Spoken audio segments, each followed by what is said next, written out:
Student, future IAS academy way to success एक बार फिर से आपका स्वागत करता है।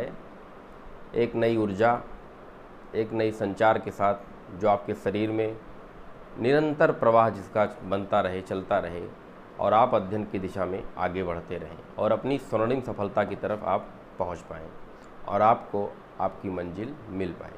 Future IAS academy way to success की टीम की तरफ से आप लोगों को हार्दिक बधाई। इतिहास के हमने कल अब तक के जिन महत्वपूर्ण विषयों पर चर्चा की है मित्रों, उनमें से सबसे ज़्यादा क्वेश्चन कहाँ से पूछे जाते हैं, आज का विषय मैं यही लेके आया हूँ। आज के इस अंक में मैं प्रश्नों का सार संग्रह लेकर आपके सामने उपस्थित हुआ हूँ और आशा करता हूँ कि आज की कक्षा आप लोगों को बहुत अच्छी लगेगी। तो मित्रों, आज का पहला प्रश्न है, रॉबर्ट ब्रूस फूट कौन थे? ऑप्शन 1 भूगर्भ वैज्ञानिक, नंबर 2 इतिहासकार, नंबर 3 पूरा वनस्पति शास्त्री, नंबर 4 जीवशास्त्री। मित्रों, अगर ये प्रश्न पूछा जाए, क्या ये प्रश्न पूछा गया है 2005 में, तो रॉबर्ट ब्रूस फूट एक भूगर्भ वैज्ञानिक होने के साथ साथ एक इतिहासकार भी थे। इसमें दोनों ऑप्शन सही होंगे। प्रश्न नंबर 2, कोपेनहेगन संग्रहालय की सामग्री से पाषाण, कांस्य और लौह युग का त्रियुगीय विभाजन किया गया था। इस विभाजन को किसने किया था? कोपेनहेगन संग्रहालय की सामग्री से पाषाण, कांस्य और लौह युग का त्रियुगीय विभाजन किया गया था। इसका विभाजन किसने किया था? तो मित्रों, इसका विभाजन थॉमसन ने किया था। 2010 यूपीपीसीएस प्री में पूछा गया क्वेश्चन। अगला प्रश्न है, उत्खनित प्रमाणों के अनुसार पशुपालन का प्रारंभ हुआ था। ये प्रश्न मैंने कहा था मित्रों, मैं जितनी क्लास पढ़ाऊंगा प्रश्न हमेशा उसके अंदर से ही पूछे गए होंगे, आने वाले एग्ज़ाम में पूछे जाएंगे, उसके बाहर से कुछ भी पूछा नहीं जाएगा। लेकिन ज़रूरत यहाँ पर यह है कि आप लोग अनुशासन के साथ प्रत्येक वीडियो देखते रहें। उत्खनित प्रमाणों के अनुसार पशुपालन का प्रारंभ हुआ था मध्य पाषाण से। मित्रों, मध्य पाषाण से। मध्य पाषाण काल में पशुपालन के प्रमाण नहीं मिले हैं, वह स्थान कौन सा है? और जहाँ मिले हैं मित्रों, मैंने आप लोगों को बताया था आदमगढ़ से पशुपालन का मध्य पाषाण का प्रमाण मिलता है। और इसके अलावा अगर ऑप्शन में बागौर जैसी कोई और नाम आ जाए और उसमें आदमगढ़ का जिक्र ना हो, तो मित्रों उस पर आप टिक करेंगे कि ये स्थल उस वक्त से संबंधित नहीं था। अगला प्रश्न, निम्नलिखित में से किस स्थल से हड्डी के उपकरण प्राप्त हुए हैं? पहला ऑप्शन है चौपानी मांडो, दूसरा ऑप्शन है सराय नहाराय, तीसरा ऑप्शन है महदहा, चौथा ऑप्शन है कोल्डिहवा। तो मित्रों, सराय नहाराय और महदहा ये दो ऐसे स्थल हैं जहां से हड्डी के उपकरण मिले हैं। और मित्रों, चौपानी मांडो की मैंने जो बात की थी, चौपानी मांडो एकमात्र ऐसा स्थल है जहां से उच्च पुरा पाषाण काल से लेकर नवपाषाण काल तक के साक्ष्य मिले हैं। अगला प्रश्न, खाद्यान्नों में कृषि सर्वप्रथम प्रारंभ हुई थी।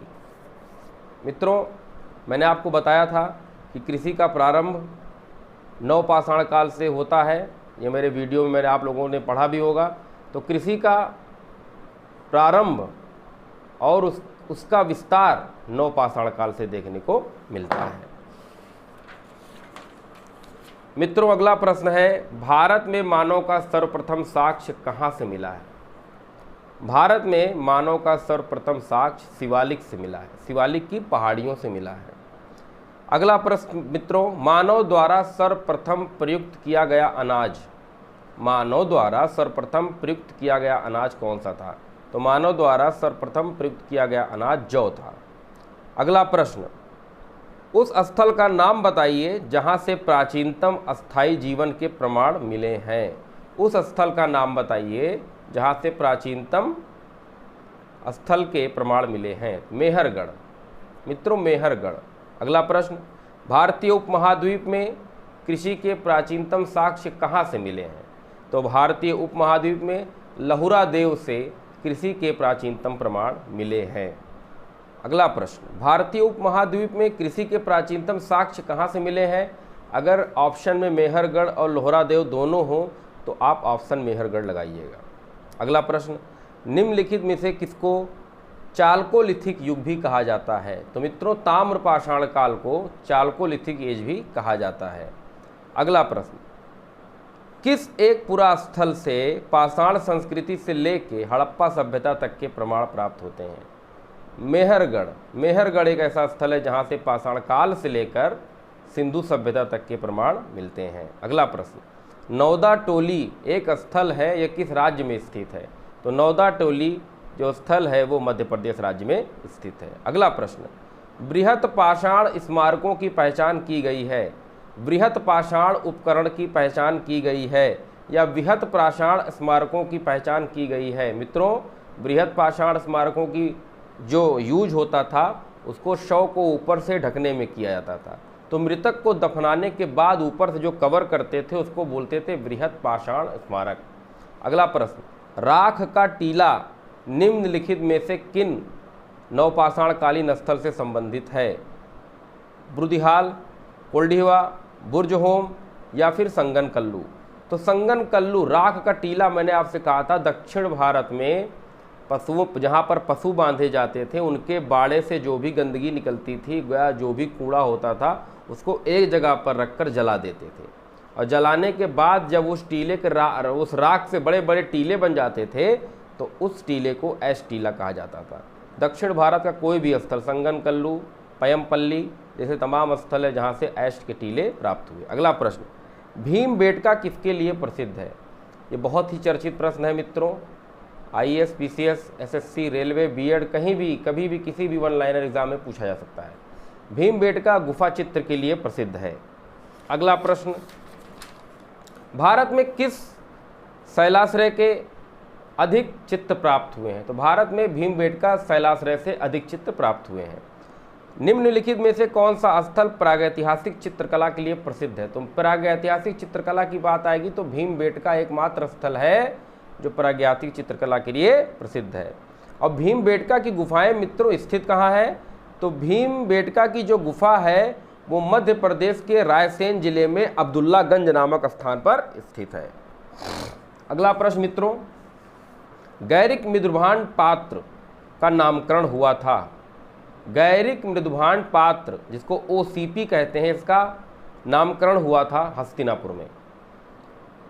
निम्नलिखित में से किस स्थल से मानव कंकाल के साथ कुत्ते के कंकाल का भी समाधान प्राप्त होता है? मानव कंकाल के साथ कुत्ते का कंकाल भी प्राप्त होता है, तो वो स्थल है बुर्जहोम।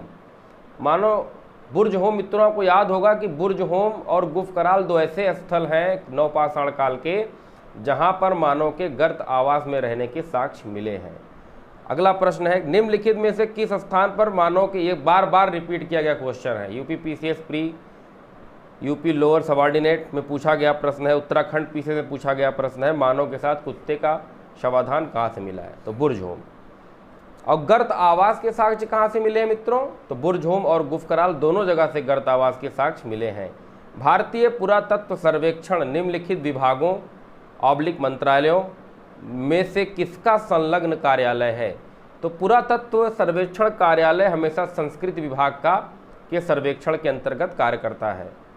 राष्ट्रीय मानव संग्रहालय कहाँ पर है? राष्ट्रीय मानव संग्रहालय भोपाल में है मित्रों। भोपाल किसकी राजधानी है? ये कमेंट सेक्शन में आप लोग मुझे बताएंगे। तो मित्रों, पाषाण काल से लेकर पुरा पाषाण काल, नवपाषाण काल आदि से जितने भी संबंधित प्रश्न जो पूछे जाते थे वो मैंने आज आप लोगों से डिस्कस किए, और कल की कक्षा में भी मैं सिंधु सभ्यता से संबंधित जो प्रश्न पूछे जाते हैं पहले इसको डिस्कस करूंगा, फिर उसके बाद मैं सैंधव स्थल की विशेषताओं के बारे में आपको।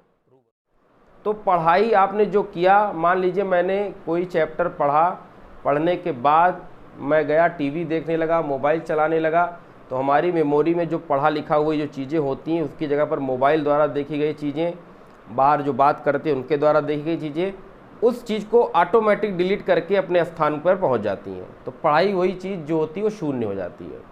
इसीलिए पढ़ाई के बाद चिंतन के लिए समय ज़रूर निकालें।